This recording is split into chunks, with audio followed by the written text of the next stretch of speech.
Eh Trado, t'es pas un peu énervé que pour une fois que le scénario baissier se réalise, tu l'as pas pris? Si.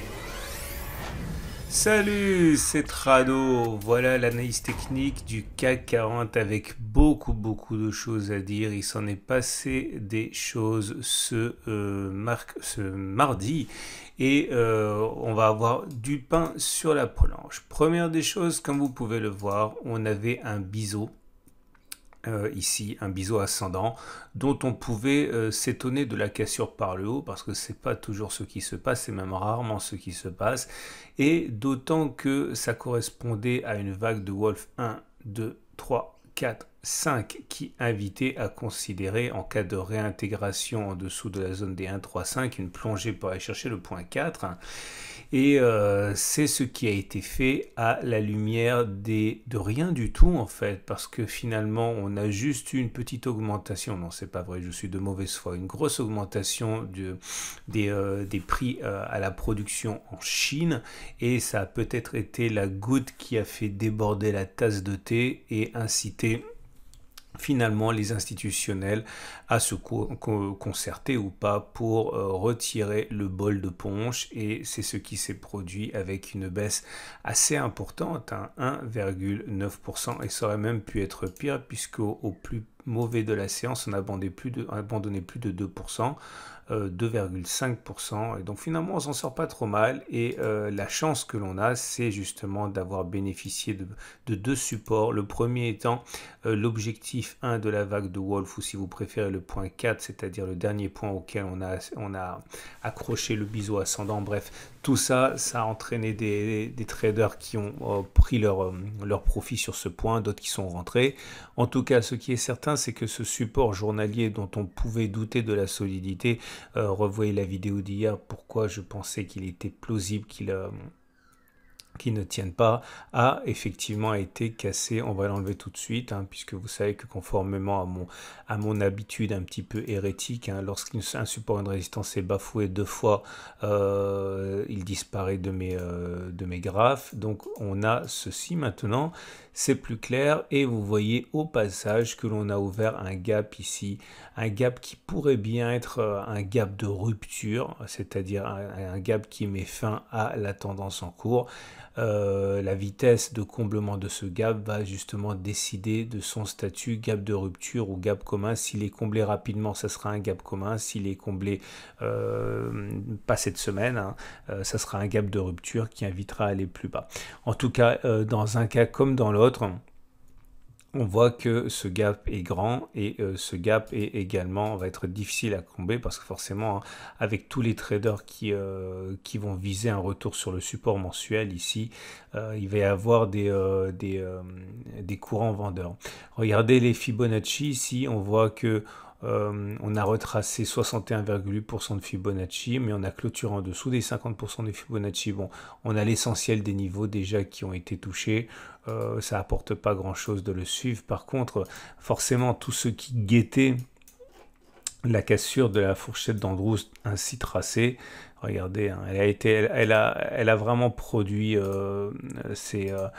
son office, hein. Regardez, vous prenez un plus haut, un plus bas, un plus haut, un plus bas consécutif, ça a parfaitement joué son rôle en canalisant les cours à la hausse et à la baisse, et maintenant vous voyez on est sorti par le bas. Donc normalement on a le droit de tracer une nouvelle fourchette d'Andrews. Le problème c'est que pour tracer cette nouvelle fourchette d'Andrews, on doit s'appuyer normalement, enfin c'est ce que j'aime bien faire, sur les précédents points. Donc ça nous donne ce point haut, ce point bas et le nouveau point haut, ce qui nous donne quelque chose d'assez bon, assez hétérodoxe, on va dire, hein, puisque la médiane monte. Alors, c'est pas impossible, hein, j'aime pas beaucoup la forme de heurter, hein, de cette montée. Bon, en tout cas, si on applique à la règle ce à quoi on peut s'attendre, normalement, on aurait rendez-vous sur cette médiane de la fourchette d'Andrews, et vous voyez que, bon, aucune raison de penser qu'on va y aller, hein, enfin, plutôt aucune raison de ne penser qu'on ne va pas y aller, mais ça fait un petit peu peur parce que ça dépend à quel moment on le toucherait, mais ça ferait entre moins 3,8% et on va dire 2% si on y va en latéralisant, en descendant doucement en attendant que la médiane remonte, hein. En tout cas, on garde ça sous le coude. À noter également que si on prend en compte le biseau qui a été cassé, on est loin d'avoir atteint tous les objectifs baissiers puisque le premier a été atteint, le deuxième est d'aller chercher le premier point auquel on a raccroché le biseau, ça veut dire un retour sur cette zone de support journalière. On suivra ça également de près.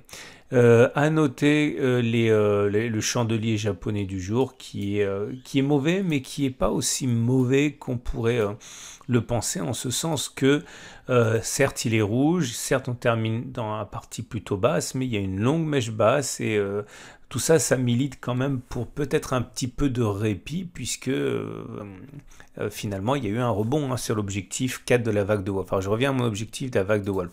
Donc on en a parlé, j'ai mis un tutoriel, vous avez des exercices pour vous entraîner dans le pack tout trado. Mais voilà ce qui se passe. Donc vous prenez 3 points alignés qui montent, 1, 3, 5, ça a été activé par la réintégration des bandes de Bollinger. Alors le problème c'est qu'on a déjà immédiatement été chercher le point 4.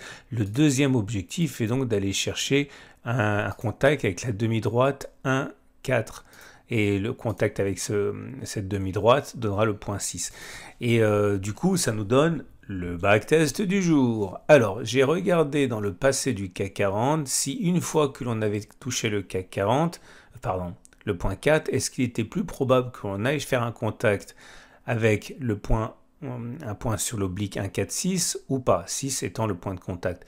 Et donc, c'est ce qu'on va voir. Je vous rappelle que tout ce qui suit est donné à titre purement informatif et pédagogique. On ne peut pas utiliser ça comme si c'était une réalité, une vérité, parce que j'ai très peu d'occurrences et en l'occurrence insuffisamment pour tirer des lois. À vous d'aller plus en profondeur si vous voulez backtester plus en détail. En tout cas, attention, j'insiste, hein. Je n'ai pas tenu compte des vagues de Wolf qui n'ont pas fonctionné. Je n'ai tenu compte que des vagues de Wolf qui ont rallié déjà le premier objectif. Ok, avec la question, est-ce qu'on rallie le deuxième objectif? Et c'est parti. Alors, il y en a, voilà la première ici. Alors, j'ai mis une petite flèche vers le bas lorsque l'objectif point 6 a été rallié. Je développe celle-là. Donc, voici votre point 1, voici votre point 3, voici votre point 5. 5. On en est sorti, mais on l'a réintégré, ça a fait l'activation. Voilà le point 2, voilà le point 4. On est allé chercher le point 4 sur cette bougie. Est-ce qu'on est allé chercher également le point 6? Oui, là. Donc, j'ai mis une petite flèche pour le bas pour dire que le deuxième objectif avait été atteint. Je vous montre un autre ici. Donc, point 1, point 3, point 5. Attention, il faut que les 1, 3, 5 montent et il faut que le point 4 soit compris entre le point 1 et le point 2. Encore une fois, soit vous regardez le tutoriel, soit vous vous entraînez avec mes exercices corrigés. C'est plus compliqué qu'il n'y paraît. Et là, vous voyez, on est allé chercher le point 4 ici. Et dans la foulée, on allait également chercher le point 6. Donc, c'est encore les deux objectifs qui ont été ralliés. Ah, voilà. Ça, c'est un échec. Donc, je vais le développer. Enfin, un échec à rallier le deuxième objectif. Point 1, point 3, point 5. Le point 2 et le point 4 font la différence, l'écrue entre les deux sommets. Est-ce qu'on allait chercher le point 4? Oui. Est-ce qu'on allait chercher un point de contact avec 1, 4, 6? Non. Donc, c'est un échec, entre guillemets. Alors, c'est parti pour la suite. Encore, on va dire succès pour faire simple. Succès. Et rien du tout, rien du tout, rien du tout, rien du tout. Succès, succès, succès, succès, succès, succès, succès, succès, succès, succès, succès, succès, encore un succès, encore un succès, encore un succès, un échec, encore un succès, et ça y est, on est à l'origine du CAC 40, donc je n'ai que 21 occurrences. Et sur ces 21 occurrences, 19 fois on est allé chercher un contact avec la demi-droite 1,4 et 2 fois on ne l'a pas fait. Autrement dit, un taux de réussite, si on parle de réussite, de 90%. Est-ce que ça veut dire que vous auriez dû spéculer à la baisse dès la clôture vendredi soir pour... enfin non, pas vendredi soir, mardi soir pour aller chercher un contact, le point 1,4, vous devriez le faire dès l'ouverture de la séance de mercredi. Non, parce que vous ne savez pas encore à quel moment vous rentrez, à quel moment vous sortez, à quel moment vous prenez vos profits, à quel moment vous prenez votre perte. Mais voilà, si vous achetez maintenant, sachez qu'il est plausible quand même, plus que plausible, hein, que l'on aille chercher un contact avec cette demi-droite. Donc c'est un petit peu, on va dire, dangereux. Maintenant, encore une fois, hein, ça n'a aucune validité scientifique, hein, donc je partage simplement ma méthode et dans ces conditions, on comprend pourquoi un contact avec le support mensuel ici, c'est-à-dire un throwback hein, sur ça. Regardez, je vous montre le graphe mensuel et vous allez comprendre pourquoi c'est plausible. Vous voyez, on avait un support, une résistance mensuelle qui a très bien fonctionné. Elle a été cassée, mais à aucun moment on avait fait notre throwback dessus. À aucun moment on est venu chercher ce support mensuel pour le retester. Ça correspondrait à une baisse de 1,6 à 2,6% avec un petit excès éventuellement. Bref, il me semble quand même assez plausible d'envisager que l'on aille chercher ce point 6 hein, et au passage aller chercher également un contact avec le support mensuel. Ce qui nous amène, on va aller vite maintenant parce que ça a pris du temps, tous les éléments autres. Alors le chandelier japonais, bon il est moche, on l'a compris. Attention néanmoins parce que comme on peut le voir, les bougies Aiki-Nashi du coup signalent une bougie rouge d'entrée, comme ça, une bougie rouge d'entrée surtout avec pas de mèche haute. Okay. La mèche basse est un peu longue pour être extrêmement baissière, mais ça reste une bougie baissière. Et regardez également le Three Line Break qui également dessine sa première bougie rouge. Alors certains vont dire c'est bon Trado, les derniers signaux ont été mauvais et ils auront bien raison de le préciser puisque je vous rappelle que statistiquement, ça aussi on avait backtesté. Quand on a une bougie rouge, on a beaucoup plus souvent une deuxième bougie rouge qu'une bougie verte derrière, enfin un bloc ça s'appelle. Et c'est vrai que la dernière fois ça n'a pas fonctionné, ça a fonctionné le coup d'avant, mais ça n'a pas fonctionné non plus 2 fois d'avant. Mais quand on regarde, non pas sur 5 occurrences, mais depuis 30-40 occurrences, voilà, vous voyez, regardez, c'est un vieux backtest qui est resté, ça fonctionne quand même beaucoup plus souvent que ça n'échoue. Donc voilà, avoir un autre bloc rouge, non plus, ça semble pas complètement lunaire. Hein. Méfiez-vous si vous êtes acheteur. Et du coup, ça nous amène pour terminer aux autres indicateurs techniques. Et là, attention, parce que excusez du peu, on a le MACD qui repasse en dessous de son signal. Souvenez-vous, c'est rigolo parce qu'on avait vu justement hier dans le backtest que quand on avait le MACD et le SHAF qui donnaient leur signal aussi en même temps, généralement ça donnait pas grand-chose. Et ben voilà, hein, ça n'a pas manqué avec le MACD.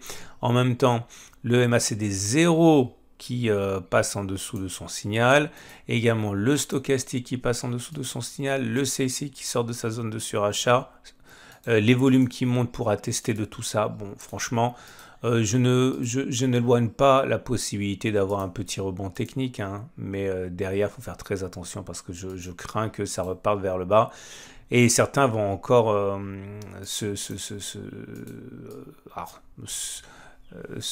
s'attrister pour moi hein, d'avoir vu le scénario baissier, de l'avoir pas pris. Mais bon, encore une fois, je m'en explique. Dans le format qui est le mien et que je vous propose, j'interviens que sur support et résistance. On n'était pas à ce moment-là sur résistance. Donc j'ai écarté la possibilité de le prendre devant vous, hein, ce trade, puisque c'est un trade qui était quelque part plus dangereux. Donc j'interviendrai ici.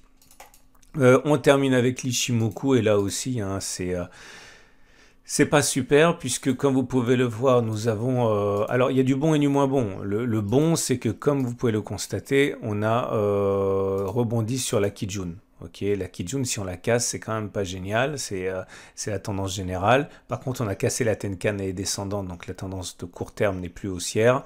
Mais la tendance de fond est haussière à cause du nuage qui monte, la tendance générale est haussière également, seule la tendance de court terme est affectée.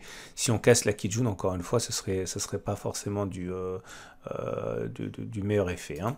Et on va donc terminer avec les trades du jour. Ah oui, j'ai oublié, le SAR, cassé également à la hausse, à la baisse. Hein. Alors attention, le SAR a été cassé avec la mèche, pas avec le corps, donc c'est moins bien. Mais bon, si la bougie de demain est en dessous de ce qu'aurait été le point vert suivant, ça aurait été cassé également avec le corps. Hein. Bref, vous voyez, il y a vraiment des choses qui sont... Ah oui, le super trend, il est là. Donc, j'ai oublié, je suis très bavard aujourd'hui. Le PRT Bands de mon ami Christophe, il est toujours haussier pour l'instant, hein. Donc, pour l'instant, pas de panique en la demeure pour le PRT Bands, hein. Et on passe donc au trade du jour. Alors, si vous êtes haussier, franchement, j'ai du mal à justifier d'être haussier avant le contact avec le support mensuel. Donc, à titre personnel, ce que je ferai, c'est que j'achèterai lorsqu'on viendra sur le support journalier ici, ok, aux alentours de 6165. Je rentrerai en deux fois. Je vais vous expliquer pourquoi je rentre en deux fois. Parce qu'il est possible qu'on aille chercher le support hebdomadaire aussi. Donc, je vais mettre mon stop plutôt bas et je le finance par une deuxième entrée ici. C'est-à-dire que ma première position, je vais la prendre ici aux alentours de 6164. Ça me donne un bon ratio gain-risque pour aller chercher les précédents sommets à 3. Et donc, le premier objectif sera d'aller chercher à 3,55% avec un stop loss, mettons à 2%, c'est pas mal du tout. Si en plus j'achète ma deuxième position, ce que je pense être plausible lors d'un retour sur le support hebdomadaire, ça me donne un excellent ratio gain-risque. Je pourrais même me prendre un peu de marge à la baisse comme ça et avoir un ratio gain-risque toujours excellent. Donc voilà pourquoi je rentre en deux fois. Attention, ces partages ne sont pas destinés à être reproduits par vous. Je sais ce que je fais, je sais comment je le fais. C'est uniquement pédagogique. Ne me suivez pas si vous êtes débutant et ni confirmé. C'est pas fait pour ça. Si vous êtes baissier, par contre, vous pouvez tenter de spéculer à la baisse. Le truc, c'est que si votre objectif, c'est d'aller chercher les 1,7% et que vous mettez un stop au-dessus de la précédente résistance, qui est quand même assez classique, vous n'avez pas un bon ratio gain-risque. Maintenant, si vous le mettez au-dessus du gap, c'est un peu mieux. Ok. Donc, en imaginant qu'il y a un rebond technique, voilà, au contact du gap, si vous pariez sur le retour sur le point 4 ici à 2,5% avec un stop loss à 1,5%, très bon ratio gain-risque. Alors, à titre personnel, c'est un peu compliqué ce que je vais faire. C'est parce que je vais également tenter de spéculer à la baisse. Alors, vous allez me dire, ouais, mais attends, tu te contredis. Mais bon, je préfère le dire, c'est un trade qui est super dangereux parce que, pour toutes les raisons que j'ai évoquées, donc encore une fois, ne le faites pas. Mais ça va dépendre surtout des chiffres de l'ANP de demain, okay, enfin les chiffres de l'inflation demain, parce que demain il y a les chiffres américains de l'inflation qui sortent. Si il y a plus d'inflation que prévu, ça va, je pense, entraîner les cours vers le fond. Par contre, si l'inflation est beaucoup plus faible que prévu, ça va entraîner à la hausse très fortement les cours. Donc, je ferai ça si les chiffres de l'inflation sont déjà sortis. Ok, s'ils ne sont pas encore sortis, je ne prendrai pas le risque de me faire balayer par une news qui a le potentiel d'aller en haut ou en bas. Voilà ce qu'on pouvait dire, c'est une excellente journée. Je vous invite du coup à regarder l'analyse technique de moyen terme parce qu'une fois de plus, ce n'est pas la queue qui remue le chien. Et là, c'est le moment de regarder justement si ce qui s'est passé met en cause l'analyse de moyen terme ou si c'est une opportunité ou si au contraire ça peut être dangereux. Pensez à la regarder. À demain pour la mise à jour.